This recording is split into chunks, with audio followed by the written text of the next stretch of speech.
نمیتونستی صبر کنی با هم بریم؟ نه نمیتونستم. با کی لج میکنی پسر ها؟ با هیچ کس. من فقط یه زندگی ساده میخوام مثل بقیه. صبح با برخورد نور خورشید به صورتم از خواب بلند شم. شدم. ببخشید. شم خب من که درست گفتم، اشتباه نوشته. برم دستشویی دست و صورتمو بشورم، بعدم یه لیوان قهوه بخورم، برم سر کار. بعد از ظهرش با کسی که دوستش دارم برم سر قرار آخر هفته هم برم مسافرت. ساده و عادی همین. جیمی گوش کن. نه یونگی تو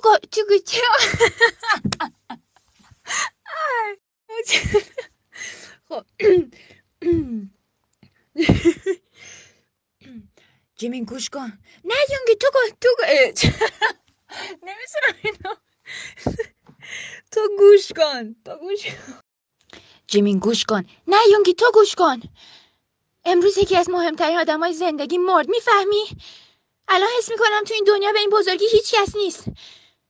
اون یه نفر بود که مرد و برای خیلی هم مرگش اصلا مهم نبود، ولی برای من مرگ اون مثل مرگ همه آدمای این دنیا بود. من چه اشتباهی کردم که باید اینقدر بد بیارم ها؟